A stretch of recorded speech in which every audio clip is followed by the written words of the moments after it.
നമസ്കാരം. Alpha palliative care daily ന്യൂസിലേക്ക് സ്വാഗതം. പ്രധാന വാർത്തകൾ.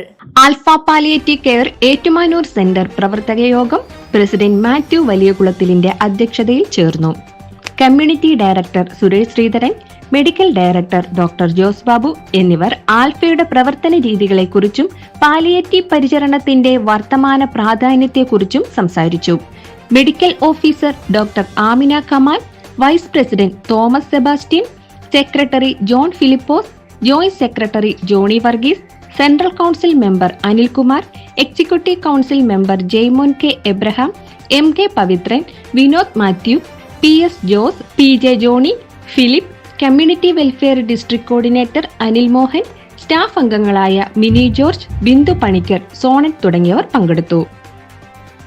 SAPCയുടെ ആഭിമുഖ്യത്തിൽ ഏറ്റുമാനൂർ സെന്റ് മേരീസ് ഗേൾസ് ഹൈസ്കൂളിൽ ആരിഷ് ക്ലബ് ഉദ്ഘാടനവും വാക്കത്തോണിൽ പങ്കെടുത്ത വിദ്യാർത്ഥികൾക്കുള്ള സർട്ടിഫിക്കറ്റ് വിതരണവും നടത്തി.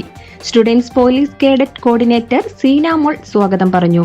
സ്കൂൾ ഹെഡ് മിസ്ട്രസ് സിനി ജോസഫിന് alpha Ettumanoor centre president VM Mathew memento സമ്മാനിച്ചു. ആരിഷ് ക്ലബിന്റെ പ്രവർത്തനം സ്കൂളിൽ ആരംഭിക്കുന്നതിന്റെ ഭാഗമായി SAPCയുടെ പ്രവർത്തനങ്ങൾ അടങ്ങുന്ന brochure red cross India coordinator ജിജിക്ക് ഡിസ്ട്രിക്ട് കോർഡിനേറ്റർ അനിൽ മോഹൻ കൈമാറി. ബോധവൽക്കരണ ക്ലാസ് അനിൽ മോഹൻ നയിച്ചു. സ്റ്റുഡൻസ് കോർഡിനേറ്റർ ആരതി രാജീവ് നന്ദി പറഞ്ഞു. ഇരിങ്ങാലക്കുട ക്രൈസ്റ്റ് വിദ്യാനികേതൻ സ്കൂളിൽ SAPC ആരിഷ് ക്ലബിന്റെ നേതൃത്വത്തിൽ പാലിയേറ്റീവ് കെയർ ബോധവൽക്കരണ ക്ലാസ് നടത്തി. 50 വിദ്യാർത്ഥികൾ പങ്കെടുത്തു. ഫാദർ ജോയ് ആലപ്പാട് സ്വാഗതം പറഞ്ഞു.